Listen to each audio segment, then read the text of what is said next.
aja sih aplikasi dari karbon nanotube ini.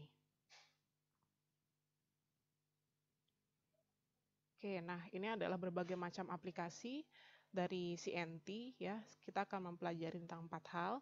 Jadi ada yang pertama adalah aplikasi di bidang elektronik. Jadi untuk peralatan atau instrumen elektronik, contohnya adalah nanotube yang digunakan sebagai ujung dari atomic force microscopy. Ini mungkin sudah pernah kalian pelajari juga. Atomic force microscopy ini adalah salah satu instrumen yang fungsinya untuk mengkarakterisasi topografi permukaan dari suatu substrat ya. Kemudian aplikasi elektronik lainnya adalah sebagai field emission dan field effect transistor. Kemudian untuk aplikasi yang kedua yaitu digunakan sebagai sensor. Sensornya ini bisa berupa sensor fisika dan bisa sensor kimia.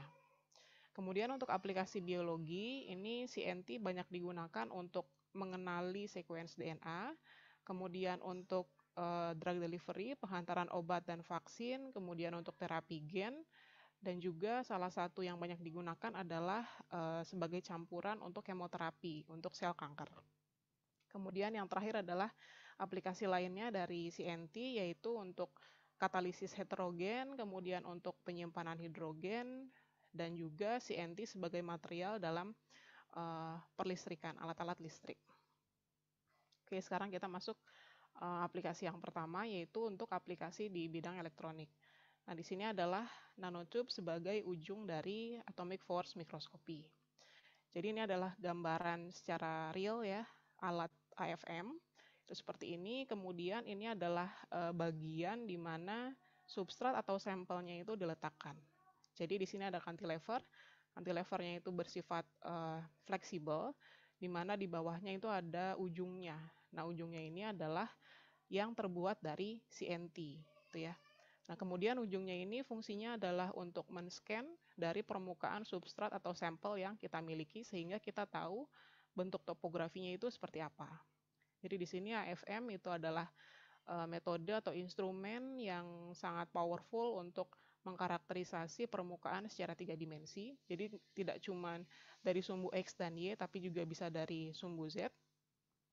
Kemudian alat ini bekerja berdasarkan pada interaksi antara tipnya, jadi ujungnya yang ada di cantilever dan substratnya, sampel yang akan kita karakterisasi. Kemudian berbeda dengan metode-metode lain di jenis mikroskopi lain, sampel untuk AFM ini bisa dilakukan, bisa dikarakterisasi pada kondisi yang ambient. Kemudian bisa juga mengkarakterisasi sampel yang sifatnya non-conducting, jadi tidak menghantarkan listrik, dan juga dia tidak memerlukan coating dengan metalik konduktor. Jadi bedanya AFM dengan misalnya SEM atau TEM gitu ya. Kalau SEM atau TEM, itu kalau kita punya material organik itu harus di-coating dulu dengan material anorganik. Misalnya harus di-coating dengan gold nanoparticle gitu ya, baru bisa kelihatan dengan jelas. Tapi kalau AFM, ini walaupun substratnya organik, dia bisa terlihat topografinya dengan jelas. Sehingga tanpa adanya coating ini bisa mereduksi waktu untuk preparasi dari sampelnya. Oke, ini kita lihat prinsip kerja dari AFM itu seperti apa.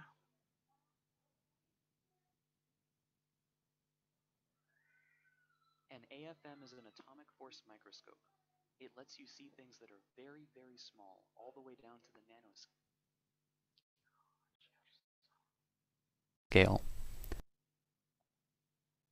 An AFM is an atomic force microscope. It lets you see things that are very, very small, all the way down to the nanoscale. How does an AFM work? An AFM uses a cantilever with a very sharp tip to scan over a sample surface. As the tip approaches the surface, the close-range attractive forces between the surface and the tip cause the cantilever to bend towards the surface. However, as the cantilever is brought even closer to the surface, increasingly repulsive forces cause the cantilever to bend away from the surface. An AFM has a Z-scanner that moves the cantilever up and down, an XY scanner that moves the sample back and forth underneath the cantilever, and a position detector that records the bending of the cantilever. The position sensor works by tracking a laser beam that is reflected off the flat top of the cantilever.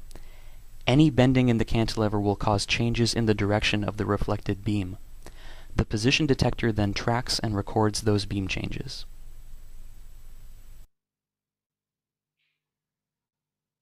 Using the detection method explained earlier, an AFM images the topography of a sample surface by scanning the cantilever over a region of interest. The raised and lowered features on the sample surface influence the bending of the cantilever measured by the position detector. AFM generates an accurate topographic map of the surface by using a feedback loop to control the height of the tip above the surface.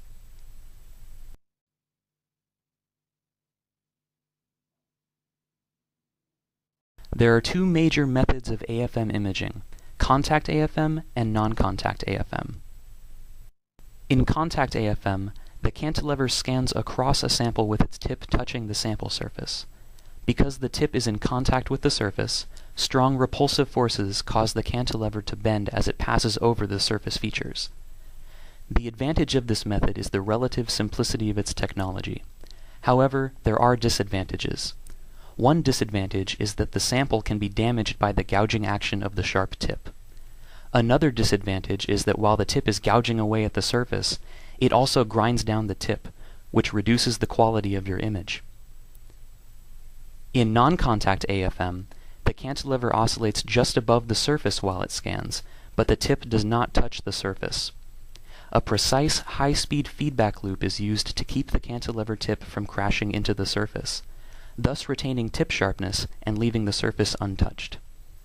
As the tip approaches the surface, interactions between the tip and the surface cause the oscillation amplitude of the cantilever to decrease. The feedback loop corrects for these amplitude deviations and constructs an image of the surface topography. Non-contact AFM has many advantages over contact AFM. It preserves your sample surface because the tip and surface are not touching. By prolonging the sharpness and lifetime of the tip, it allows for high-quality imaging over many scans. This also brings down the total operating cost of the instrument, as tips are expensive to replace.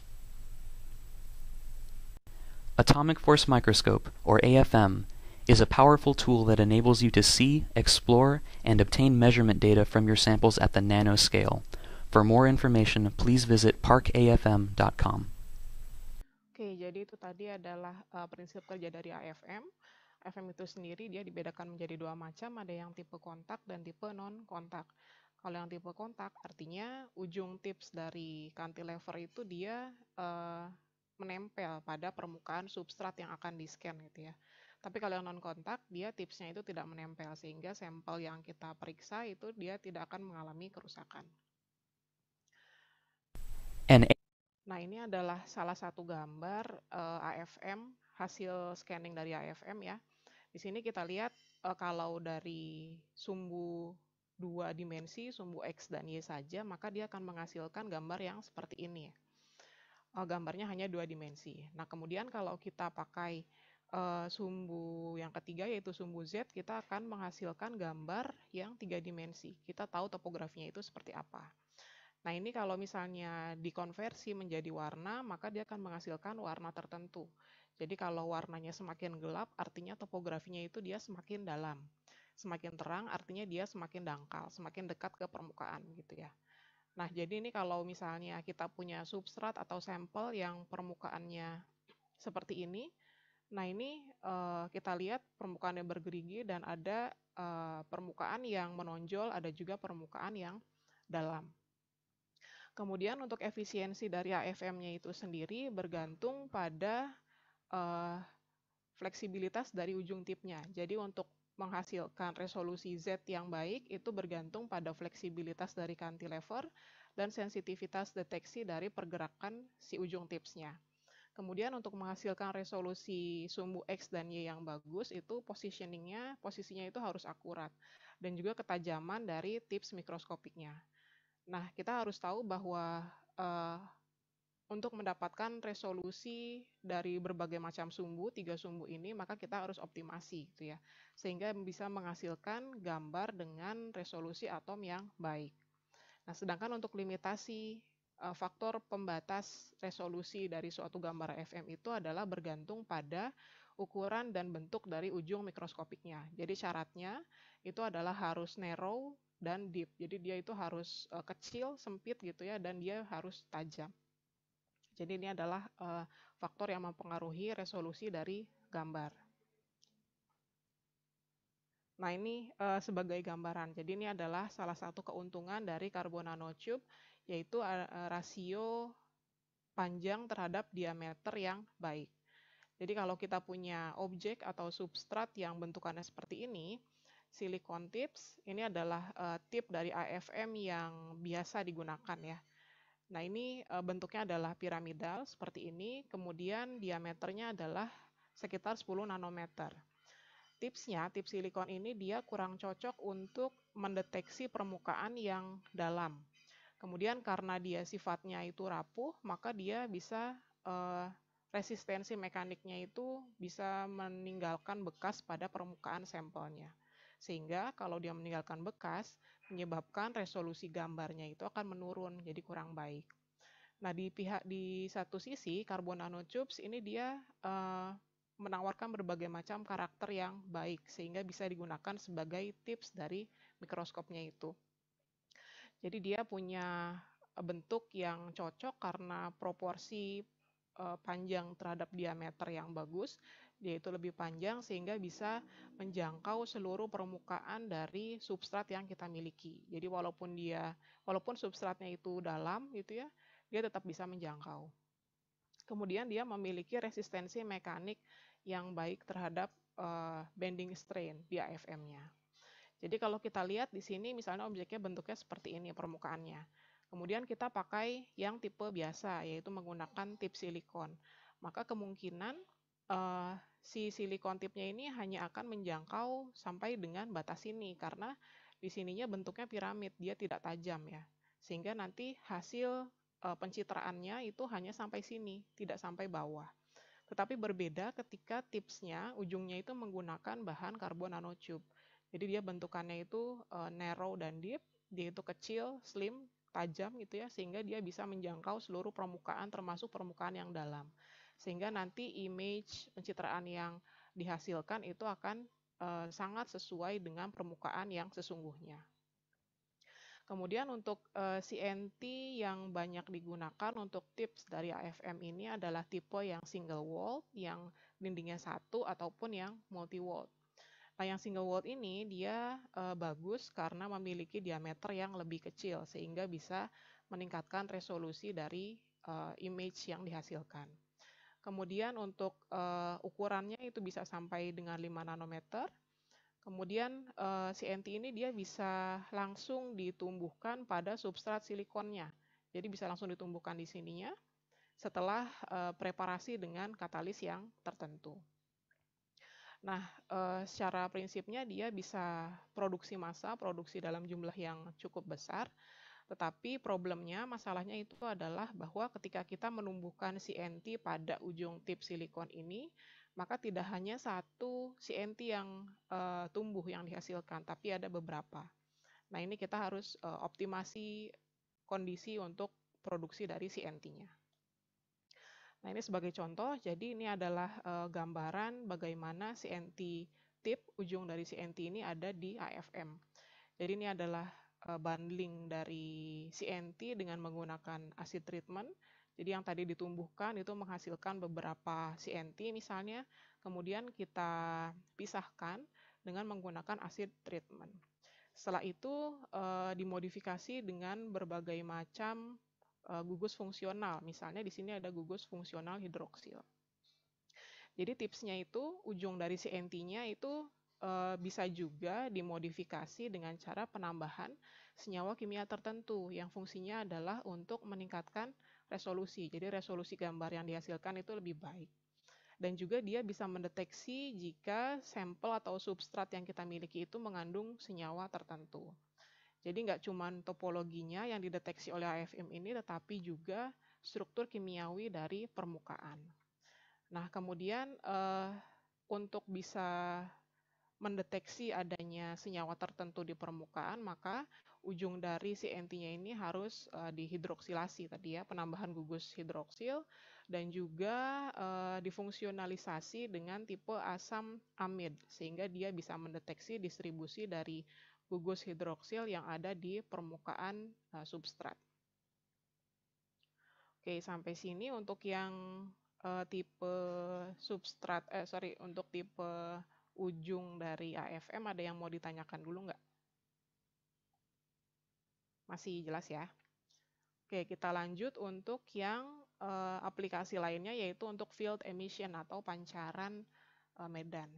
Jadi ketika listrik itu dialirkan, si NT ini bisa menghasilkan elektron dari ujung tipsnya. Ujung si NT-nya ya, karena kita tahu si NT ini adalah material yang memiliki sifat konduktivitas listrik yang baik, sehingga dia bisa menghantarkan listrik. Nah, efek ini dinamakan sebagai field emission atau pancaran medan dan bisa digunakan untuk berbagai macam aplikasi. Nah, sekarang ini yang paling menarik itu adalah banyaknya penggunaan field emission display seperti layar HP, layar televisi, layar laptop, ataupun segala macam peralatan yang menggunakan layar gitu ya. Karena dengan adanya field emission ini bisa menghasilkan gambaran yang dia itu lebih terang, kemudian juga secara konsumsi energi jauh lebih efisien jika menggunakan tipe material carbon nanotubes.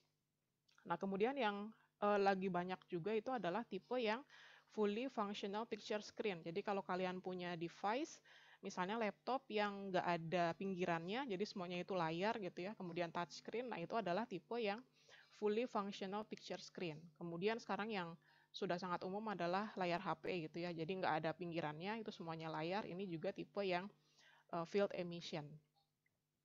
Nah, kenapa ini bisa terjadi? Ini karena adanya inkjet related method, adanya metode yang berkaitan dengan inkjet, sehingga dia bisa menghasilkan struktur pola nanotube di layarnya. Kemudian karbon nanotube ini juga dia stabil pada intensitas medan yang lebih tinggi dan juga untuk arus yang lebih tinggi. Nah, tipe CNT yang bisa digunakan untuk field emission device ini bisa yang tipe single wall atau yang multi wall. Tapi untuk multi wall dia itu lebih robust, lebih melimpah dan lebih lebih awet gitu untuk digunakan dalam jangka waktu panjang. Sementara untuk yang SWNT, yang single wall, itu dia memiliki diameter yang lebih kecil, sehingga dia bisa lebih mudah untuk diaplikasikan. Nah, ini adalah contoh screen-nya, jadi seperti ini. Di sini adalah layar yang biasa kita lihat ya, yang tipe RGB, red, green, blue, kemudian karbon nanotube-nya ini adalah berupa lapisan, jadi ditanamkan di lapisan elektrodanya gitu ya. Jadi bukan di layarnya, tapi ada di lapisan bawahnya si anti layer ini. Gitu. Oke, kemudian kita masuk ke aplikasi yang kedua, yaitu aplikasi untuk sensor. Sensor ini juga banyak digunakan karena sensor ini bisa menangkap berbagai macam feedback yang lebih cepat di lingkungan dibandingkan dengan panca indera yang kita miliki. Misalnya ada sensor rasa, kemudian sensor cahaya, kemudian sensor suara, tekanan, dan lain sebagainya gitu ya, yang sebetulnya kurang sensitif jika kita pakai panca inderanya manusia gitu ya. Jadi sensor ini dia bisa mendeteksi lebih cepat. Kemudian sensor yang sifatnya fisika dan kimia ini sekarang banyak sekali digunakan untuk meningkatkan sensitivitas dan juga untuk menghasilkan respon yang cepat terhadap perubahan yang ada di lingkungan. Nah, untuk sensor yang sifatnya fisika ini adalah sensor-sensor yang biasanya digunakan untuk menangkap parameter eksternal, misalnya seperti suhu, tekanan, regangan, dan lain sebagainya. Nah, dalam prosesnya, sensor ini dia menghasilkan sinyal yang bisa diukur dan bisa dikonversi menjadi nilai tertentu. Nah, carbon nanotubes ini adalah salah satu material yang banyak digunakan di sensor yang fungsinya adalah untuk mengukur sejumlah multitude tertentu dalam satu waktu. Kemudian carbon nanotube ini juga dia merespon terhadap regangan mekanik dengan cara perubahan sinyal di raman spektrum. Nah, dengan cara yang sama, nanotube juga dia bisa berfungsi sebagai indikator untuk regangan dalam suatu material polimer. Nah, ini yang dinamakan dengan polimer komposit. Nah, CNT ini juga bisa digunakan sebagai flow meter. Jadi kalau kita lihat di gambar yang sebelah kanan, ini adalah tipe sensor fisik ya. Kalau kita lihat di sini ada elektroda yang bentukannya seperti ini, pasti kalian juga sudah familiar. Yang ini panjangnya itu mungkin cuman setengah senti ya, jarak dari garis sini ke garis sini adalah 1 mm. Ini adalah skala penggaris. Kemudian elektrodanya itu hanya seujung jari ini ya. Nah, kalau kita lihat di sini ada kapiler, kemudian ada elektroda di atas dan bawahnya, kemudian ditanamkan jenis fiber. Nah, CNT-nya ini dia ditumbuhkan di fiber ini. Jadi dia fungsinya seperti pipa ya, menyelimuti dari fiber ini. Nah, kalau diperbesar dengan SEM, itu penampakannya akan seperti ini. Ini adalah CNT-nya, kemudian yang jarum ini adalah yang fibernya. Jadi mungkin adanya di sekitaran sini ya. Ini adalah fiber yang sudah diselimuti oleh CNT.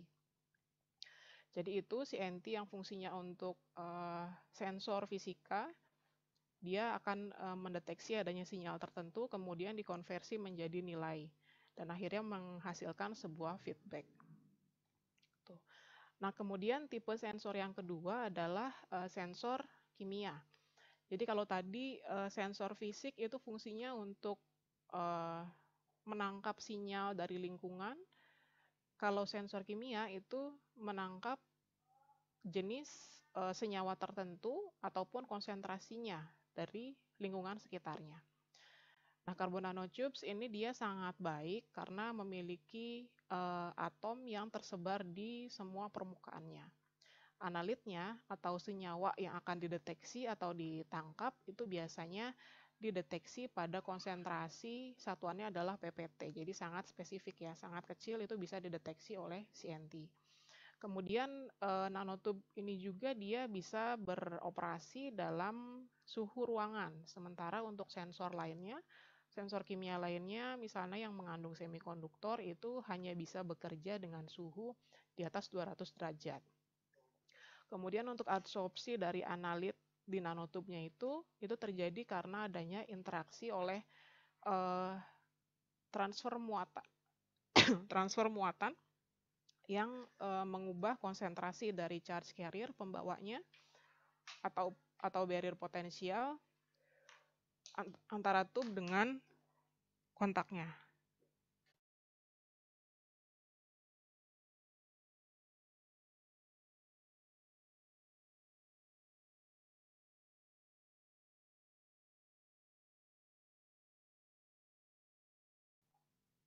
Oke, kita lanjut. Kemudian kemampuan dari CNT-nya ini dia bisa menangkap senyawa yang sifatnya adalah elektron donor ataupun elektron akseptor, sehingga dia bisa mendeteksi keduanya. Nah, sebagai contoh, senyawa yang bisa dideteksi oleh sensor kimia ini adalah nitrogen dioksida NO2 yang dia sifatnya adalah elektron akseptor, dan amonia yang sifatnya adalah elektron donor. Ini dia bisa dideteksi oleh carbon nanotubes. Nah, ini adalah gambaran skematik dari sensor yang mengandung nanotubes. Jadi di sini ada template-nya, itu adalah silikon, kemudian di atas silikon itu dibuat lapisan silikon dioksida. Setelah itu di bagian atasnya itu ditumbuhi oleh CNT. Nah, CNT inilah yang nanti akan menangkap molekul gas atau senyawa-senyawa kimia yang ada di lingkungan. Kemudian sebagai probe-nya ini ada logam emas. Nah, kemudian untuk gambar yang di sini ini adalah respon dari sensornya terhadap senyawa tertentu. Jadi di sini adalah terhadap senyawa NO2, yang di sini adalah terhadap senyawa amonia NH3. Ini adalah waktu ketika gas itu diinjeksikan. Jadi dalam waktu yang singkat sensor ini dia bisa mendeteksi secara akurat, kemudian konsentrasinya juga bisa dideteksi. Ini akan mengubah konduktivitas dari CNT-nya, gitu ya. Kemudian ketika dia sudah jenuh, maka grafiknya akan menampakkan garis yang landai. Begitu pula juga dengan NH3, gitu ya. Oke, sekarang kita masuk ke aplikasi yang ketiga, yaitu aplikasi untuk biologi. Salah satunya adalah untuk pengenalan sequence DNA. Jadi penggunaan nanotubes di bidang biologi dan medis ini sudah banyak digunakan sebagai carrier untuk antigen Kemudian blocker untuk ion channel. Jadi kalau kalian masih ingat di bioselmo, ketika kalian mempelajari membran sel itu ada yang namanya membran channel ya. Nah, si CNT-nya ini dia fungsinya adalah sebagai blocker sehingga misalnya senyawa-senyawa tertentu itu tidak bisa masuk ke dalam sel. Kemudian fungsi yang lain yaitu ada sebagai biokatalis, kemudian bioseparator, ada juga untuk cell growth, pertumbuhan sel. Nah, CNT ini dia bisa difungsionalisasi secara mudah dengan PNA. PNA itu adalah peptide nucleic acid, yaitu sejenis rantai DNA yang sintetik. Jadi bukan DNA buatan, tapi dia ada jadi bukan DNA betulan, tapi dia adalah DNA sintetik ya. Kenapa harus difungsionalisasi? Jadi fungsinya adalah untuk bisa masuk ke dalam DNA. Jadi dia bisa berikatan dengan DNA yang single strand atau sticky end sehingga bisa mendeteksi adanya DNA fragment dalam suatu sampel. Jadi kalau kalian ingat-ingat lagi, rantai DNA itu kan dia adalah double strand ya, rantai ganda. Kemudian kalau kita potong secara sejajar, dia akan menghasilkan yang namanya blunt end, ujung tumpul. Ujung tumpul ini dia tidak bisa direkognisi, dia tidak bisa dikenali oleh apapun yang bisa berikatan. Tapi kalau kita memotongnya dengan sticky end, artinya ada ujung yang lancip. Nah, ujung yang lancip ini nanti dia bisa berikatan dengan senyawa lain, misalnya untuk drug delivery ataupun sebagainya gitu ya. Nah, single strand ini bisa berikatan ke nanotube. Kemudian PNA, yaitu si sintetik DNA analog ini, dia juga bisa memiliki beberapa keuntungan seperti solubilitas dalam DMF atau stabilitas terhadap dekomposisi enzim yang ada di sel. Nanotube yang sudah difungsionalisasi dengan PNA itu tidak hanya digunakan untuk pengenalan DNA fragmen, tetapi juga untuk produksi dari struktur supramolekular. Jadi ini adalah gambarannya. Di sini ada karbon nanotube, kemudian difungsionalisasi dengan PNA. PNA ini adalah yang tadi sintetik DNA molekul. Kemudian karena adanya PNA, sehingga rantai DNA yang single strand, yang sticky end ini dia bisa berikatan. Bisa dikenali, sehingga bisa berikatan. Ini adalah gambaran aslinya, jadi yang warnanya terang ini adalah CNT-nya. Kemudian yang warnanya lebih pudar ini adalah rantai DNA yang sudah berikatan dengan gugus fungsi PNA-nya. Oke, kemudian untuk drug delivery, sistem penghantaran obat dan vaksin, dan juga terapi gen. Jadi karbon nanotube ini merupakan material yang menjanjikan untuk drug delivery platform, dan juga dia bisa difungsionalisasi dengan berbagai macam biomolekul, seperti antibodi, protein, ataupun DNA. Dengan adanya modifikasi atau fungsionalisasi, ini bisa membantu dalam penghantaran obat ke sel ataupun ke jaringan ataupun ke organ tertentu yang sakit. Karbon nanotube ini juga dia bisa berpenetrasi ke sel secara mudah, kemudian bisa menghantarkan obat langsung ke sitoplasma ataupun ke nukleus. Nah, drug delivery system ini dia bisa meningkatkan sifat dari farmakologis dan terapeutik dari senyawa obatnya, kemudian efisiensi dari obatnya, dan juga dia bisa menurunkan resiko penghantaran ke sel-sel yang sehat. Jadi dia jauh lebih spesifik ke sel target, misalnya ke sel yang sakit atau ke sel yang kanker. Nah, sebagai prasyarat untuk penggunaan dari carbon nanotubes ini, yaitu kita harus meningkatkan solubilitas dari CNT dalam media fisiologis. Jadi misalnya kalau di badan kita media fisiologisnya adalah darah, gimana caranya supaya CNT itu dia bisa soluble, bisa terlarut dalam media tersebut. Sehingga untuk bisa larut dalam media fisiologis itu kita harus melakukan fungsionalisasi. Fungsionalisasinya itu ngapain sih? Fungsionalisasinya itu kita harus memodifikasi dengan cara penambahan pyrrolidine ring, misalnya dengan cara yang kovalen, yaitu dengan cara penambahan pyrrolidine ring, ataupun dengan penambahan secara non-kovalen, yaitu penambahan gugus fungsi misalnya seperti protein, DNA, antibodi gitu ya. Kemudian PEG ini, polyethylene glycol, ini fungsinya adalah untuk meningkatkan solubilitas CNT di fisiologis, di larutan fisiologis gitu ya. Kemudian nanotube ini dia bisa berfungsi sebagai carrier untuk antigen dan juga bisa digunakan sebagai kendaraan untuk vaksin. Jadi kita lihat di sini CNT-nya baik yang berupa single walled ataupun multi walled itu supaya bisa kompatibel dengan sel ataupun organ ataupun DNA itu kita tidak bisa langsung menggunakan karena ingat sifatnya adalah dia insoluble ya, dia tidak larut di dalam media fisiologis. Oleh karena itu kita harus memodifikasinya, kita harus melakukan fungsionalisasi dari si CNT-nya dengan cara penambahan gugus tertentu. Misalnya gugus kovalen maupun gugus non-kovalen sehingga bisa dipakai. Nah, selain itu, selain untuk menambah solubilitas dari CNT dalam media fisiologis, ternyata fungsionalisasi itu juga dia bisa mereduksi toksisitas dari CNT. Jadi CNT itu memiliki sifat yang toksik terhadap sel ataupun media fisiologis ya. Jadi kalau CNT-nya itu tidak difungsionalisasi, maka dia akan dikenali oleh makrofaga. Makrofaga ini kan dia menangkap molekul atau benda asing ya. Dia akan menangkap si CNT-nya, kemudian dimakan. Nah, karena dia dimakan dan dia dikenali sebagai benda asing, maka nanti dia akan terakumulasi di organ maupun jaringan. Ketika dia terakumulasi dan tidak bisa dikeluarkan oleh tubuh, maka sel-sel makrofaga ini dia akan bisa menyebabkan karsinogenik.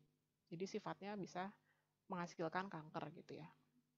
Nah, tetapi ketika CNT-nya ini sudah difungsionalisasi dengan gugus tertentu, maka dia akan meningkatkan safety dari CNT-nya itu sendiri.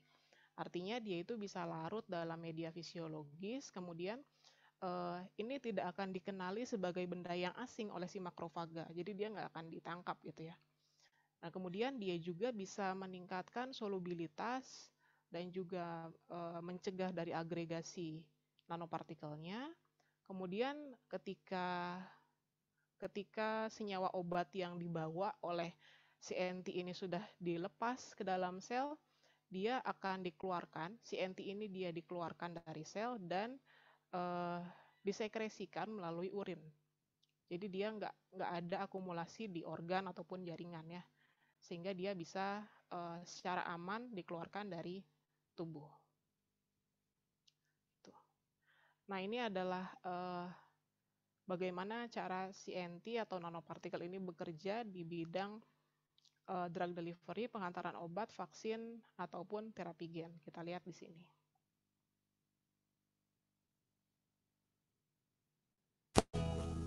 Hey everyone, my name's Matt, and I'm here to tell you about nanoparticles for drug delivery. But first, what's a nanoparticle?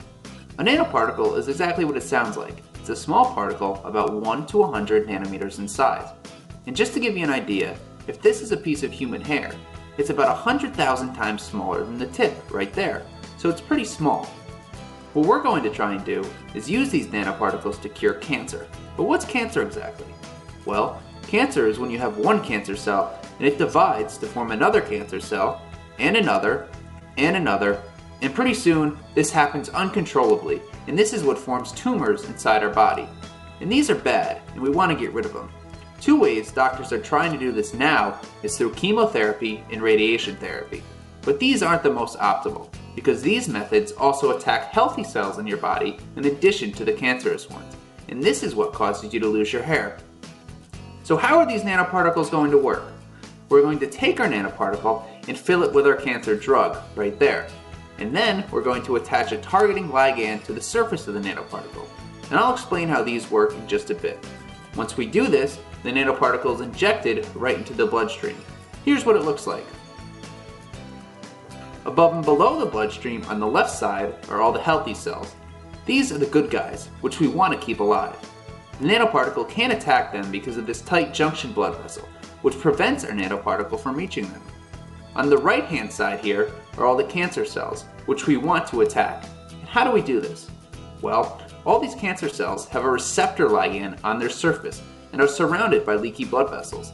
This is good because it allows our nanoparticle to have access to these cancer cells as it makes its way through the bloodstream.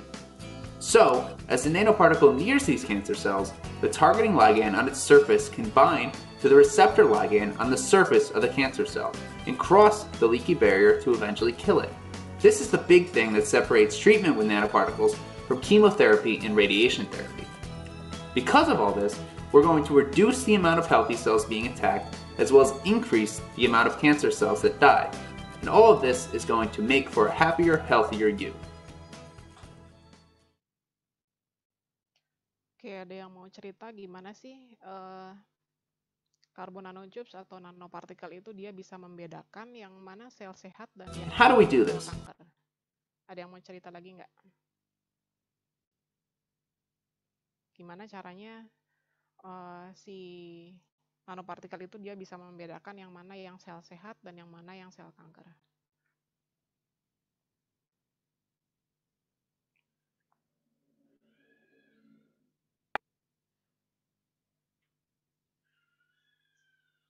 Gimana? Ada yang mau menjelaskan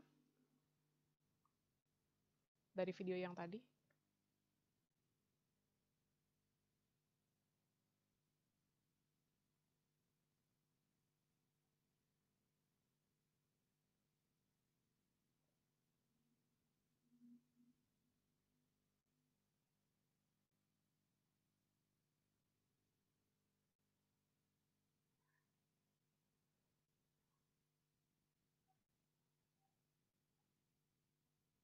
Aisyah, ada Aisyah? Barangkali mau menjelaskan?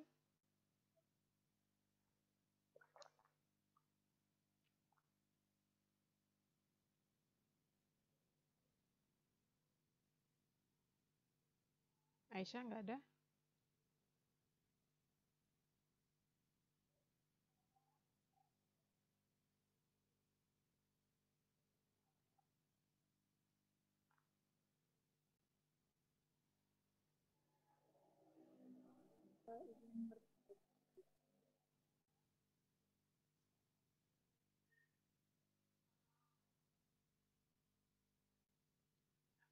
Diva ada, Diva? Iya, ada, Bu. Oke, Diva. Mau jelasin nggak gimana caranya si nanopartikel itu dia bisa membedakan yang mana sel sehat dan yang mana yang sel kanker? Jadi kan tadi itu kan diinjeksikan, Bu. Nah, si nanopartikelnya ini kan membawa akan ditempelin sama ligan. Nah, ligannya itu yang kayak bisa match. Dia tuh yang tahu sama kayak enzim responsif gitu loh, Bu. Jadi kalau misalnya dia match sama si bintang yang tadi ada di video ini, nah itu baru drugnya tuh rilis di situ. Oke, jadi ligan yang ada di nanopartikel ini dia cocok dengan reseptor ligan yang ada di sel kanker ya. Jadi karena sel yang sehat itu dia nggak punya ligan yang cocok sehingga dia tidak bisa berikatan. Jadi gitu mekanismenya. Kalau gitu ini tipe transportasi apa ya, Diva?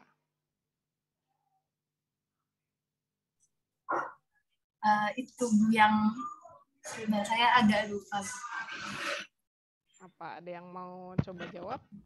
Tipe transportasi apa nih kalau yang pakai reseptor? Ada yang masih ingat? Bioselmol?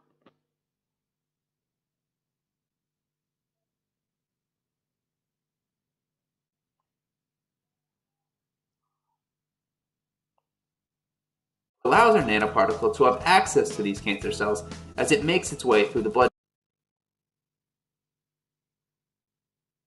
Nah, kita lihat nih.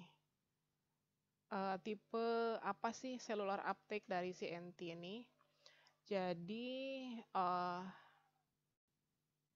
fungsionalisasi karbon nanotube yang sudah terfungsionalisasi ini bisa masuk ke dalam sel melalui mekanisme pasif dan endositosis independen. Jadi kalau kalian masih ingat tipe-tipe transportasi endositosis itu ada apa aja? Ada fagositosis, ada pino, kemudian ada clathrin mediated, sama ada reseptor mediated. Jadi kalau yang masuk ke dalam namanya endo, yang keluar namanya exositosis. Nah, tipe uptake selular dari functional carbon nanotubes itu adalah tipe yang pasif dan endositosis independen. Tapi sebetulnya ada lagi tipe yang lain. Kemudian nanotube ini dia bisa menembus sel dengan posisi yang perpendikular, jadi tegak lurus dengan sel membran. Kemudian dia perforating, artinya dia bisa semacam melubangi dinding sel atau membran sel, dan juga dia berdifusi melalui lipid bilayer untuk bisa masuk ke sitoplasma.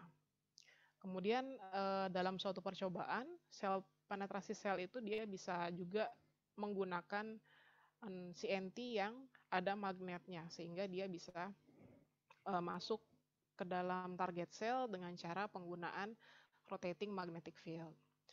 Nah, apa saja sih faktor-faktor yang mempengaruhi ini cellular uptake dari CNT ini?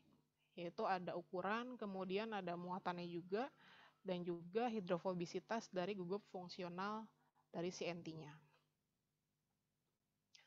Nah, ini jalur-jalur di mana CNT itu bisa masuk ke dalam sel.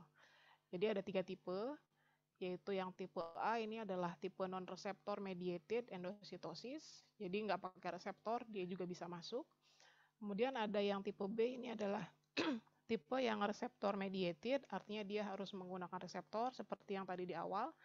Dia reseptor sel kanker, itu bisa berikatan dengan ligan yang ada di nanopartikelnya. Kemudian yang tipe yang C ini adalah endositosis independent pathway, jadi jalur yang dia berdiri sendiri. Nah, kita lihat di sini ilustrasinya. Untuk yang tipe A, non-reseptor, itu artinya dia bisa masuk, ya, bisa masuk secara tegak lurus ke dalam sel, dia menembus dari membran sel. Kemudian yang nomor 1 ini adalah membran yang mengelilingi drug-loaded functionalized. Jadi di sini ada membran, ada endosom, artinya dia diangkut dengan endosom, ya, si CNT-nya. Kemudian yang kedua ini adalah internalisasi dari drug-loaded CNT. Dia akan masuk ke sitoplasma ataupun ke nukleus. Nah, setelah itu, setelah ada di lokasi target, CNT-nya ini akan dikeluarkan oleh endosom, dan kemudian molekul atau senyawa obat yang ada di dalam CNT-nya ini akan dirilis. Nah, setelah dirilis, CNT-nya ini akan dikeluarkan oleh sel melalui mekanisme exositosis. Kemudian yang tipe B ini adalah reseptor mediated endositosis. Berarti ini seperti yang video tadi.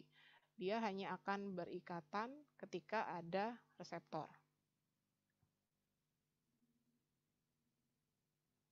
Oke, ketika ada reseptor.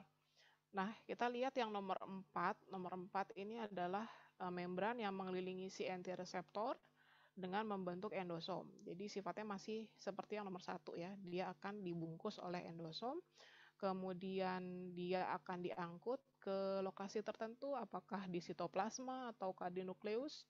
Setelah itu CNT-nya itu akan keluar bersamaan dengan releasing dari senyawa obatnya. Kemudian CNT-nya itu akan dikeluarkan oleh sel.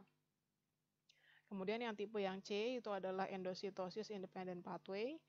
Jadi dia langsung masuk secara tegak lurus ke membran sel, kemudian dia perforasi, melubangi, kemudian dia akan langsung saja tanpa adanya endosom, dia masuk ke sitoplasma, kemudian dia releasing dari molekul obatnya, kemudian dia akan dikeluarkan.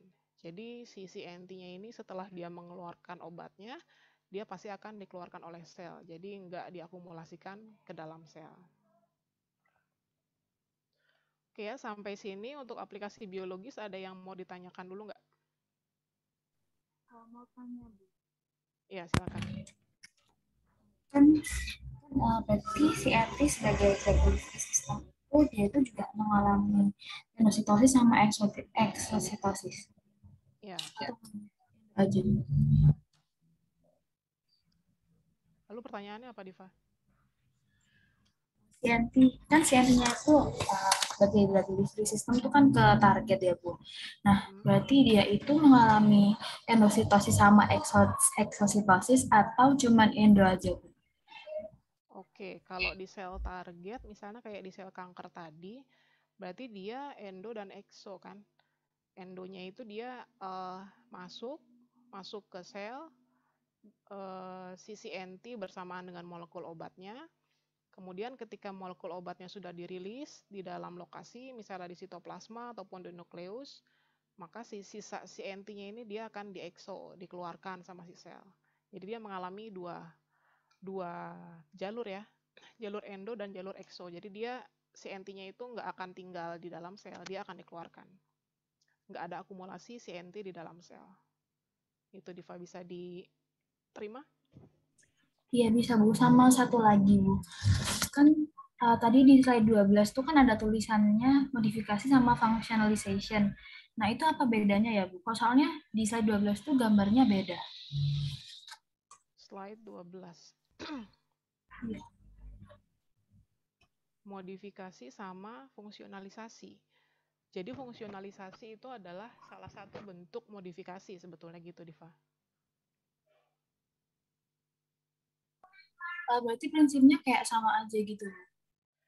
Enzimnya bisa sama, bisa enggak sih. Tergantung mungkin jenis gugus fungsi yang akan dimasukkan ke si NT-nya kali ya. Jadi kayak misalnya yang tipe kovalen ataupun yang tipe non-kovalen itu kan pasti prosesnya beda. Yang satu dia akan menempelkan si gugus protein dan DNA misalnya. Kemudian kalau yang kovalen ini dia akan menempelkan gugus pyrrolidin. Ini kan pasti senyawa ataupun enzim yang diperlukan kan pasti beda ya. Iya baik, terima kasih Gitu. Bu. Oke, ada lagi?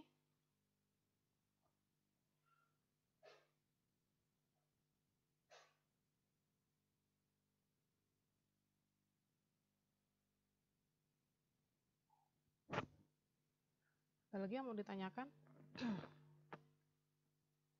Kalau nggak kita lanjut lagi ya. Untuk aplikasi lainnya yaitu sebagai katalis yang heterogen. Jadi katalis heterogen seperti partikulat Nobel metal, ya misalnya platinum, palladium, atau rhodium itu bisa diimobilisasikan ke permukaan si nanotubnya. Dan cara untuk menempelkan Nobel metal ini adalah dengan cara reductive precipitation. Jadi presipitasi dengan mekanisme reduksi. Jadi yang awalnya metal ini, platinum ini dia bermuatan, kemudian direduksi sehingga menghasilkan logam yang sifatnya adalah elemental atau tidak bermuatan. Jadi nol gitu ya. Kemudian katalis yang dibuat dengan cara ini dia cocok untuk tipe aplikasi di fuel cell bahan bakar, misalnya seperti untuk pembuatan metanol. Nah, elektroda yang menggunakan tipe material CNT ini dia menghasilkan efisiensi 2 kali lipat jika dibandingkan dengan material karbon yang klasik yang tipe XC72. Kemudian partikel Nobel metal ini di permukaan nanotubnya dia bisa mengkatalisis konversi secara langsung metanol ke CO2. Itu ya. Jadi dari metanol dicampur dengan air dan adanya katalis CNT yang sudah dideposisikan material yang sudah dideposisikan partikel Nobel metal seperti platinum, rhodium atau palladium itu dia bisa langsung menghasilkan karbon dioksida plus proton atau asam. Kemudian material yang bisa digunakan dalam bahan bakar ini biasanya memerlukan persyaratan tertentu. Misalnya seperti dia punya spesifik surface, permukaan spesifik yang maksimal, kemudian porositasnya juga bisa ditentukan. Artinya tertentu ya, tidak terlalu besar ataupun tidak terlalu kecil, tapi sesuai untuk penyimpanan dari Nobel metalnya itu. Dan juga dia harus kristalin, harus sifat kristalinitasnya itu tinggi. Nah, karena sifat-sifat yang tadi, carbon nanotubes ini dia sangat cocok untuk digunakan sebagai katalisis dan juga untuk elektroda. Tetapi sayangnya untuk pengaplikasian di skala industri dia masih tergolong sangat mahal gitu ya. Nah, ini contoh dari CNT yang digunakan sebagai katalisis heterogen. Jadi di sini ada tipe yang single walled, yang tipe satu dinding ya, dinding tunggal, kemudian dipresipitasikan secara reduktif partikel dari noble metal seperti platinum ataupun rhodium. Nah, dengan adanya modifikasi berupa platinum ataupun rhodium ini, dia bisa mengkatalisis pembentukan CO2 dari metanol. Nah, ini adalah gambaran TEM ya, ini kayaknya TEM dari multi-walled. Ini adalah tipe CNT yang dindingnya banyak, berlapis-lapis, dan kemudian titik-titik ini adalah hasil deposisi dari metal nanopartikel. Oke, ini adalah tipe yang digunakan sebagai katalis. Kemudian kita masuk ke aplikasi lainnya adalah untuk penyimpanan hidrogen. Jadi kalian sudah belajar juga di kuliah nanokonversi dan penyimpanan energi ya. CNT ini adalah salah satu material yang digunakan untuk penyimpanan hidrogen. Jadi penyimpanannya itu adalah dengan mekanisme adsorpsi gas menjadi solid, dari gas diadsorpsi ke material solid. Nah, material yang biasa digunakan untuk penyimpanan hidrogen itu ada dua macam untuk karbon ya. Ada yang tipe activated carbon, karbon aktif, dan ada tipe CNT. Nanti kita lihat bedanya di sini. Jadi kalau yang tipe activated carbon itu dia memang memiliki surface area yang jauh lebih besar. Tetapi karena surface areanya dia besar, dia kurang cocok karena ukuran porinya itu dia terlalu besar. Sehingga ketika ukuran porinya terlalu besar, ikatan hidrogen ke karbonnya itu menjadi ikatan yang lemah, sehingga ketika dia berikatan maka dia akan mudah untuk terlepas lagi. Itu ya untuk yang karbon aktif. Tetapi untuk yang tipe CNT ini dia memiliki ukuran pori yang sesuai secara bentuk dan ukurannya terhadap ukuran rongga dari si tabungnya ini.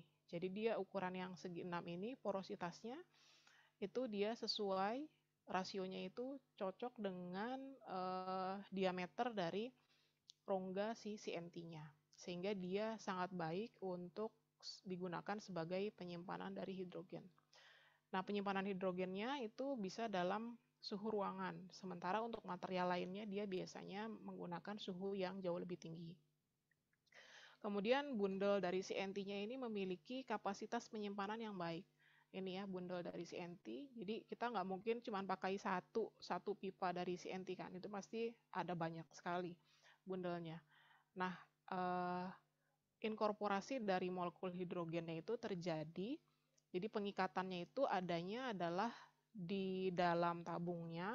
Sini ya kalau kita lihat. Di dalam tabungnya. Kemudian di dinding tabungnya, seperti yang di sini, di yang segi 6 ini, dan juga di batasan antara tabungnya itu sendiri di ruangan ini.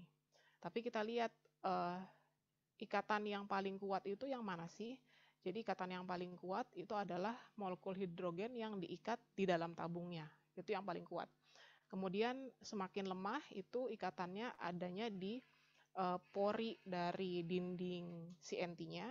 Kemudian yang paling lemah itu adalah molekul hidrogen yang ada di batasan antar tabungnya itu sendiri. Jadi itu, kemudian mekanismenya itu adalah mekanisme desorpsi, di mana untuk pengikatannya, untuk yang molekul yang kuat itu ada di 400 derajat.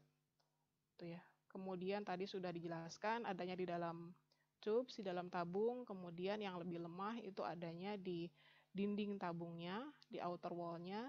Dan yang paling lemah itu adalah di batasan antar tabungnya. Nah, kemudian bagaimana dengan tabung yang dia sudah defect, artinya ada cacat. Kalau ada cacat kan berarti ukuran porinya tidak lagi sama gitu ya, atau ada lubang yang lebih besar. Ternyata itu masih bisa menyimpan hidrogen, tapi mekanismenya kita masih belum mengetahui karena biasanya reaksi yang terjadi ketika CNT-nya sudah ada cacat itu adalah mekanisme yang chemisorption. Jadi pengikatan antara gugus yang ada di permukaan dengan molekul hidrogen. Gitu ya. Kemudian untuk aplikasi lain adalah CNT yang digunakan untuk peralatan listrik. Di sini kita tahu juga CNT ini banyak digunakan untuk material di baterai lithium ion ya. Kalian sudah belajar juga bahwa CNT ini digunakan untuk material aktif anoda.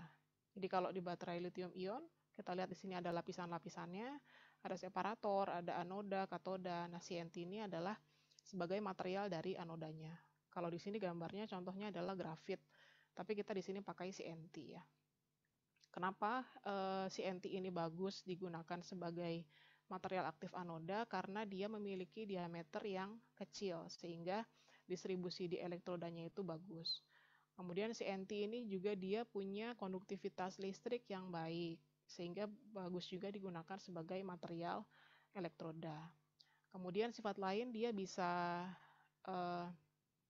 menyerap tekanan karena adanya interkalasi litium. Jadi kalau kalian ingat proses charge dan discharge itu adanya perpindahan, tidak cuma perpindahan elektron tetapi juga perpindahan litium dari anoda ke katoda ataupun sebaliknya. Nah, ini menimbulkan suatu tekanan gitu ya. Nah, si CNT atau si material karbon ini dia bisa meredam tekanan tersebut. Sehingga siklus dari baterainya itu dia bisa jauh lebih baik. Nah, kemudian untuk efisiensi cycle dari baterainya itu, ini bisa tetap hampir 100%, walaupun sudah di-charging beberapa kali. Sementara untuk elektroda lainnya, pasti dia sudah mengalami penurunan efisiensi gitu ya. Nah, selain digunakan untuk baterai, CNT juga banyak digunakan untuk tipe kapasitor elektrik double layer. Jadi ini adalah salah satu pengaplikasian CNT sebagai material perlistrikan, yaitu untuk baterai ya. Oke, jadi apa yang sudah kita pelajari hari ini adalah tentang aplikasi dari carbon nanotubes. Yang pertama itu digunakan sebagai ujung dari atomic force mikroskopi yang fungsinya untuk menentukan topografi dari suatu substrat. Kemudian juga digunakan sebagai field emission display, dia digunakan untuk screen karena dia lebih terang, kemudian konsumsi energinya lebih rendah, dan juga digunakan untuk yang fully screen, jadi untuk layar-layar yang nggak ada frame-nya gitu ya. Kemudian digunakan juga untuk field effect transistor, kemudian CNT digunakan untuk sensor fisika maupun kimia. Untuk yang fisika itu misalnya untuk mendeteksi perubahan suhu, perubahan tekanan gitu ya. Sedangkan untuk yang kimia itu bisa mendeteksi senyawa-senyawa tertentu yang ada di lingkungan dengan konsentrasi yang cukup rendah seperti tadi NO2 dan juga NH3.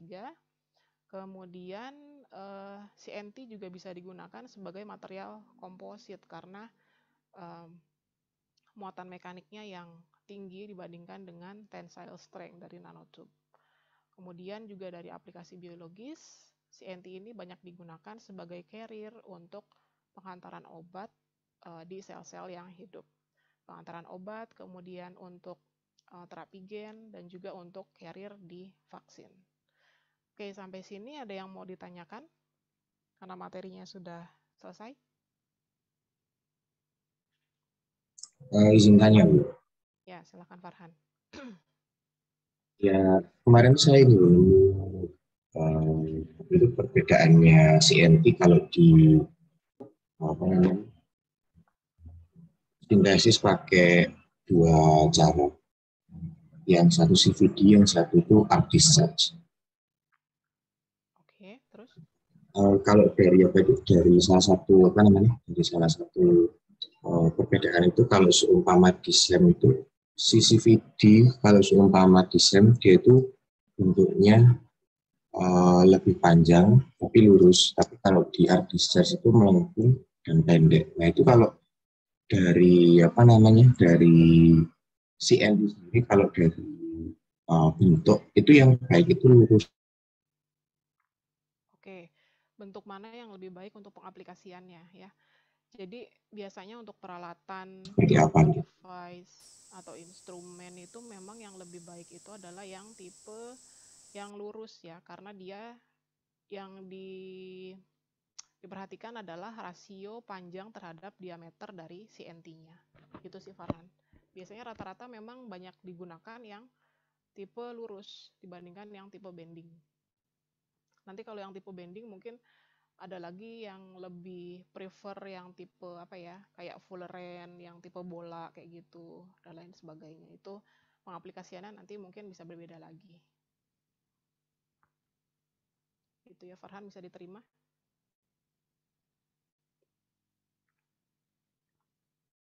Oke, ada lagi yang mau ditanyakan?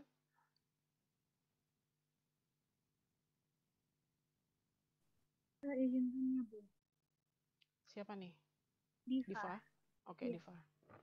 Nah, yang pas waktu CNT digunakan untuk tipnya ASM itu kan... Diva, suaranya kecil banget. Oh iya, sebentar. Ini sudah jelas kali. Oke, sudah jelas. Ya, kan CNT itu salah satu aplikasinya sebagai tip di AFM, Bu. Nah, kalau di jurnal-jurnal kan menyebutkan bahwa CNT itu mechanical strength-nya kuat. Nah, tapi kalau misalnya terkena permukaan dari sampel terus-terusan gitu, apakah dia juga berpotensi untuk rusak? Berpotensi untuk rusak yang oke. Kalau yang namanya potensi untuk rusak ya pasti ada ya. Cuman kita bandingkannya adalah dengan material yang konvensional. Misalnya tadi tipsnya itu dari silikon gitu ya. Nah, silikon itu kan selain tadi sifatnya rapuh, kemudian dia bentuknya juga piramid, tentu dia yang lebih superior adalah yang tipe CNT. CNT ini dia lebih kuat, kemudian bentukannya juga dia lebih lancip. Kalau dari segi, kalau tadi Diva tanya apakah berpotensi untuk rusak, ya pasti ada potensinya. Sama aja kayak misalnya badan kita semakin tua itu kan pasti fungsi organ juga semakin menurun, ya sama aja ya. Kayak material-material tertentu juga yang namanya potensi untuk mengalami penurunan fungsi ya pasti ada. Cuman kalau dibandingkan dengan material lain, CNT ini sejauh ini adalah material yang paling bagus untuk ujung dari AFM-nya. Gitu Diva, bisa diterima. Terus ini Bu, kan tadi yang silikon itu kan bentuknya piramid. Nah, piramid kan juga lancip Bu. Nah, apa mungkin si silikon itu juga bisa dibuat lebih tajam, setajam CNT gitu ujungnya? Oke, apakah bisa dibuat lebih tajam, setajam CNT? Kita lihat. Dia piramid ya, cuma di sini gambarannya sih piramidnya bukan yang seperti kerucut kan, dia masih ada sisi tumpulnya gitu di sini. Kalau dibuat lebih tajam bisa enggak? Ya mungkin sih bisa, tapi kalau kita lihat lagi karakteristik dari silikonnya itu dia brittle, dia lebih rapuh kan dibandingkan dengan CNT. Apakah kalau kita buat dia lebih lancip, kita buat strukturnya kayak jarum kayak CNT gini, apakah dia bisa kuat? Kayaknya sih enggak, karena dia sifatnya ini lebih rapuh. Kemudian resistensi mekaniknya juga dia kan lebih lemah. Jadi makanya kenapa dipakai CNT aja. CNT ini juga nggak CNT semuanya ya. CNT ini dia ditumbuhkan di silikon tipnya. Jadi ini sebetulnya adalah modifikasi dari silikon tipnya sih. Gitu Diva. Berarti kalau gitu CNT-nya kan nggak semuanya Bu. Nah itu di mananya? Apa cuma di kayak ujung garis itu? Iya, CNT-nya ini di ujung garisnya ini. Jadi kayak gini, ini kan yang bagian piramidnya ini masih silikon ya. Kemudian ditumbuhkan CNT. Nah, CNT-nya ini yang si jarumnya ini. Jadi bukan material yang ini, material ininya tetap silikon. Karena dia sebagai template tumbuhnya si CNT-nya gitu. Dia nggak murni CNT semuanya ya, nggak. Tetap ada template-nya. Template-nya ini adalah silikon. Kemudian ditumbuhkan CNT. Nah, si ujung ini yang nantinya akan nge-scan permukaan dari substrat atau sampelnya. Gitu. Terima kasih. Oke. Ada lagi?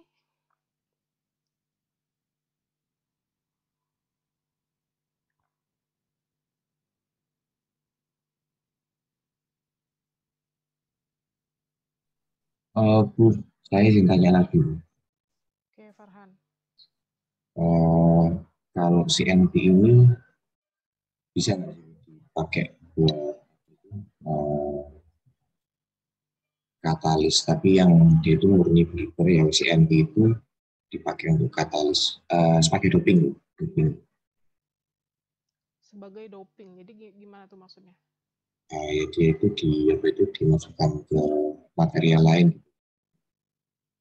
Oh, jadi CNT-nya yang doping itu bukan template-nya ya? Iya. Sebagai katalis. Sejauh ini saya kurang tahu ya. Mungkin nanti saya cari lagi. Apakah ada yang karbonnya itu sebagai dopingnya? Biasanya karbon itu karena dia sifatnya yang berpori, maka dia banyak digunakannya itu sebagai template-nya, sebagai material utamanya, sebagai pembawanya gitu. Kemudian nanti didoping oleh nanopartikel metal lain. Gitu sih setahu saya. Cuman mungkin saya kurang tahu ya. Nanti saya cari lagi deh apakah ada katalis yang karbonnya itu yang dopingnya gitu ya. Yang template-nya yang lainnya. Nah, itu saya penasaran juga kalau seumpama katalis ini kan kalau dia itu sebagai matriksnya itu untuk nanti itu doping sama material lain atau metal itu kalau seumpama dia itu kayak apa itu CNT kan ada bukan bolong ya, cuman strukturnya kayak honeycomb gitu. Tapi kalau seumpama dia itu yang benar-benar strukturnya lurus, itu untuk menjadi apa ya Pak? Untuk menjadi sebuah katalis, matriks katalis itu harus diapakan dulu? Untuk menjadi matriks katalis. Jadi kayak gini, misalnya si CNT-nya itu kan dia ada yang tipe single, ada yang tipe multi ya. Ini yang tipe multi nih, yang gambar atas, yang biru ini. Enggak ya, ini kayaknya single juga ya. Ini kanan kiri mungkin. Nah itu kan si partikel yang didopingnya kan adanya di permukaan outer wall dari CNT-nya. Artinya dia nempel di ujung-ujung pori-porinya ini kan. Kemudian si material atau senyawa yang mau dikatalisisnya, dia kan akan masuk ataupun dia akan bereaksi dengan permukaan dari CNT-nya. Biasanya yang punya sifat katalisisnya itu adalah si metal nobelnya itu kayak platinum, rhodium, palladium, itu dia yang mengkatalisisnya itu dia. Jadi CNT-nya ini cuma kayak sebagai kendaraannya aja. Nah kalau gitu kenapa nggak pakai katalis yang ya udah langsung tambahin logamnya aja, langsung tambahin palladium atau platinum? Kira-kira kenapa Farhan nggak kayak gitu? Kalau kita tahu ininya sebagai carrier-nya aja ya, sebagai kendaraannya doang. Kenapa nggak pakai si palladium atau platinumnya aja langsung ke reaksi itu gitu? Biar lebih aman sih Bu, kalau banyak jurnal itu mengatakan kayak gitu. Lebih aman apanya tuh? Satu dari segi apa itu banyaknya apa namanya kan kalau seumpama logam logam aja yang dimasukkan kayak ke dalam tubuh itu dikhawatirkan lebih beracun. Terus kalau dia itu dimasukkannya itu lewat karbon CNT atau karbon-karbon lain, dia itu lebih ramah. Terus satu lagi itu emang karena dari strukturnya karbon sendiri itu kalau nggak salah punya pori yang dia itu bisa sebagai tempat apa ya, sebagai tempat katalis lah. Saya itu pernah bacanya kayak gitu. Nah iya, jadi kayak gitu ya. Kalau untuk di badan itu dia uh, sebagai kendaraan, kemudian sifat toksisitasnya bisa lebih rendah juga karena ada fungsionalisasi. Nah kalau untuk di katalis, karena dia punya pori-pori ini, kemudian uh, metal nobelnya itu dia dideposisikan di permukaan pori-porinya. Nah jadi kenapa sih kalau kita tahu ternyata si NT-nya tuh nggak ngapa-ngapain, dia cuma kendaraan aja. Tapi yang mengkatalisis tuh ya si metalnya itu. Kenapa nggak langsung nambahin metalnya aja? Nah ternyata ada di kayak gambar kayak gini nih. Kalau kita tambahin metalnya aja langsung ke reaksi itu, misalnya kita tadi mau konversi metanol menjadi CO2. Nah si metal nanopartikelnya itu dia kemungkinan untuk agregatnya itu jauh lebih besar. Jadi dia malah menggumpal gitu. Ketika menggumpal otomatis ukurannya menjadi jauh lebih besar dong. Kalau lebih besar dia luas permukaannya akan lebih kecil sehingga dia tidak efektif untuk mengkatalisis. Nah, berbeda dengan kalau kita doping si CNT-nya dengan metal itu. Jadi dia terdistribusi secara merata metalnya itu, terdistribusi di pori-porinya secara merata. Kalau terdistribusi secara merata, artinya ukurannya dia akan tetap seperti ukuran aslinya, gitu ya, sekian nanometer. Dia nggak akan mengalami agregasi, dia nggak akan menggumpal. Sehingga reaksinya itu akan, reaksi konversinya dia akan jauh lebih efisien. Begitu sih, Farhan. Itu ya, jadi kenapa kita nggak tambahin metalnya Makasih aja banyak langsung ke penjelasannya. reaksi. Gitu ya. Bisa dipahami ya, Farhan?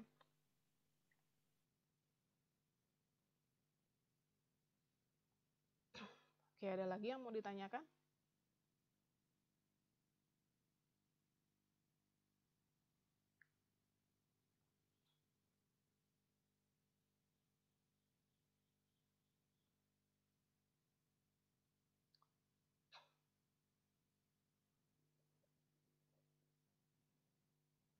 Apakah sudah jelas semua tentang aplikasi CNT?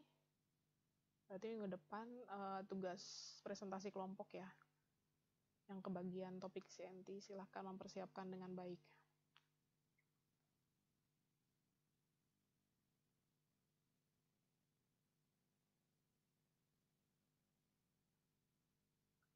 Oke, ada lagi yang mau ditanyakan atau kurang jelas tentang aplikasi CNT ini?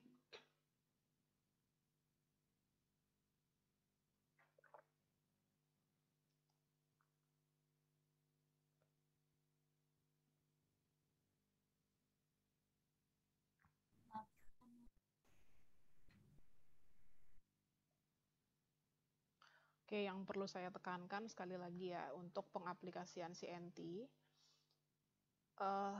mungkin kalian awalnya sebelum tahu nanopartikel atau CNT atau apapun material itu sebetulnya buat apa sih aplikasinya? Apakah untuk device itu bisa langsung dipakai sebagai serbuk, atau ya bisa nggak CNT itu dipakai langsung aja gitu, serbuknya terus misalnya ditanamkan di alat atau apa gitu ya, terus dipakai. Nah, ternyata penggunaan nanomaterial dalam suatu alat, dalam suatu device, instrumen, ataupun apapun itu nggak bisa langsung dipakai. Artinya dia pasti harus entah itu ditempelkan, entah itu dimodifikasi terlebih dahulu, kemudian entah itu di apa ya, kalau tadi AFM ini kan dia di mounting, jadi di apa ya, dia pasti ada templatenya itu adalah kan apa, silikonnya itu tadi. Kemudian kalau misalnya di mana tadi, nah kayak gini, ini kan harus ada silikonnya baru nanomaterialnya.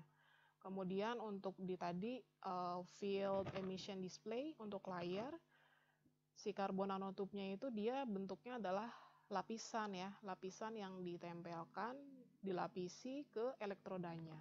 Jadi dia bukan yang langsung dipakai gitu. Kemudian untuk aplikasi apa lagi tadi? Untuk sensor. Nah, sensor juga dia ditumbuhkan kan dalam templatenya itu adalah fiber ini. Kemudian untuk aplikasi biologis tadi sebagai carrier. Carriernya juga dia nggak bisa langsung dipakai, nggak bisa langsung dicampurkan dengan obat kemo gitu ya, terus diinjeksikan, itu kan enggak. Jadi si CNT-nya itu harus dimodifikasi dengan PNA, kemudian PNA-nya inilah yang bisa berikatan sama DNA. Lagi-lagi si CNT-nya itu dia fungsinya sebagai carrier, kendaraan pembawa. Kemudian tadi ini fungsi dari modifikasinya, fungsionalisasinya. CNT itu kalau sifat aslinya dia tidak larut dalam media fisiologis, makanya kita harus meningkatkan kelarutannya dalam media fisiologis sehingga dia bisa dihantarkan di dalam tubuh kita gitu ya. Kemudian juga dia sifat aslinya adalah toksik, jadi kita harus menurunkan toksisitasnya dengan cara fungsionalisasi itu tadi, sehingga dia nggak tidak dikenali sebagai makhluk asing oleh si makrofaga.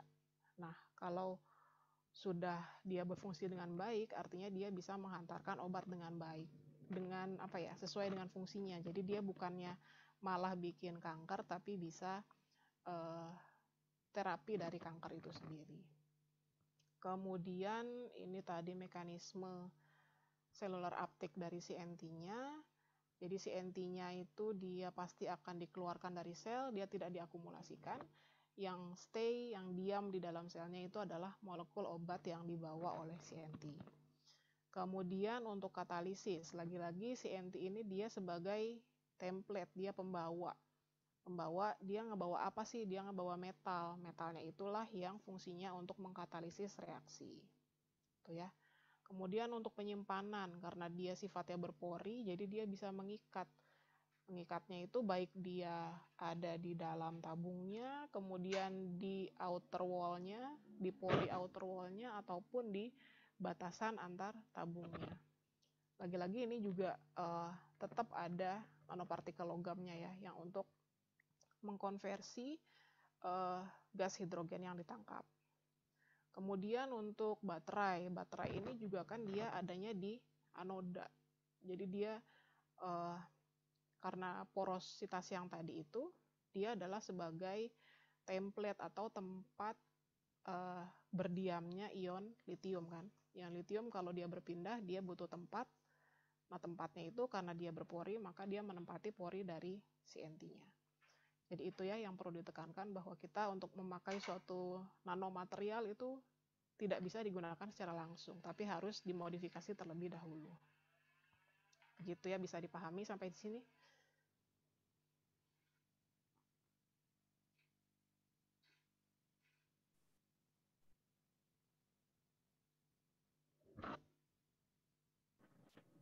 Bu, izin bertanya. Ya, silakan. Saya masih belum paham yang terkait hydrogen storage. Itu tadi yang berikatan di pori-porinya dengan yang berikatan di dalam tub itu bedanya di mana ya, Bu? Kayak mungkin jenis ikatannya. Oke, jenis ikatannya ya. Kalau di sini jenis ikatannya sih nggak disebutkan jenis ikatan apa ya. Tetapi yang dijelaskan di sini adalah kekuatan dari ikatannya. Artinya potensial hidrogennya itu bakal lepas atau enggak sih kalau disimpan di material CNT ini. Jadi kalau yang disimpan di dalam tabungnya, ini kan tabung nih, ini disimpan di dalam. Inilah ikatan yang paling kuat. Artinya kemungkinan dia lepas itu sangat kecil ya, atau bahkan tidak lepas sama sekali. Kemudian kalau ikatan yang di bawah itu, yang lebih lemah, itu adanya di antara pori-pori ini, di dalam heksagonalnya. Kemudian ikatan yang paling lemah dari hidrogennya itu adalah yang disimpan di batasan antar tabungnya ini. Jadi kalau jenis ikatannya itu adalah sepertinya ya, tapi tolong dicek lagi apakah itu ikatan hidrogen atau bukan dengan material karbonnya. Itu saya harus cek lagi sih jenis ikatannya apa. Tapi kalau di sini yang dijelaskan adalah kekuatan pengikatan molekul hidrogen di dalam CNT. Itu ya Zuhra, nanti bisa dicek lagi aja jenis ikatannya apa. Ya Bu, terima kasih banyak. Atau ada yang tahu barangkali jenis ikatan molekul hidrogen di CNT itu jenis ikatan apa?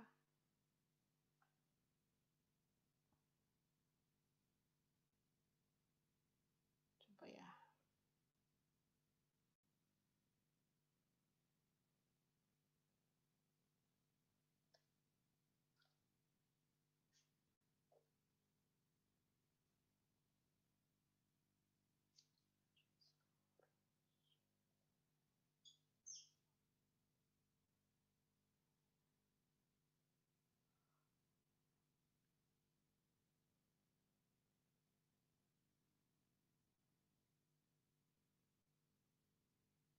Ada lagi yang mau ditanyakan atau kurang jelas?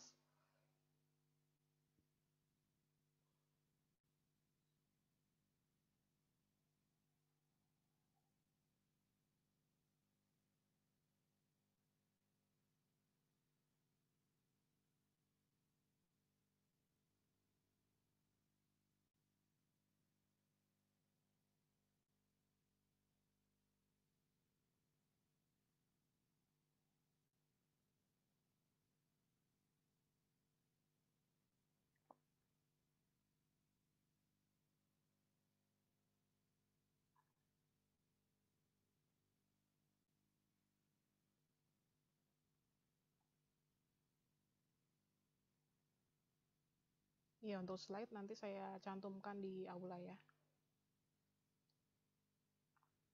Sudah ini apa namanya? Sudah absen semua?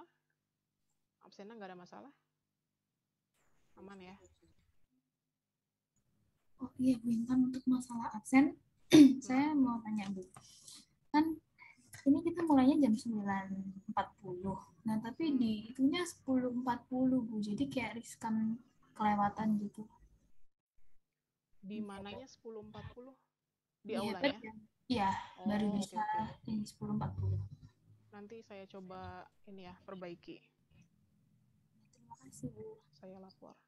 Itu sudah sejak minggu lalu kah atau pertemuan pertama? Iya Bu, sejak minggu Oh, pertama. oke. Oke, nanti saya perbaiki. Saya coba perbaiki.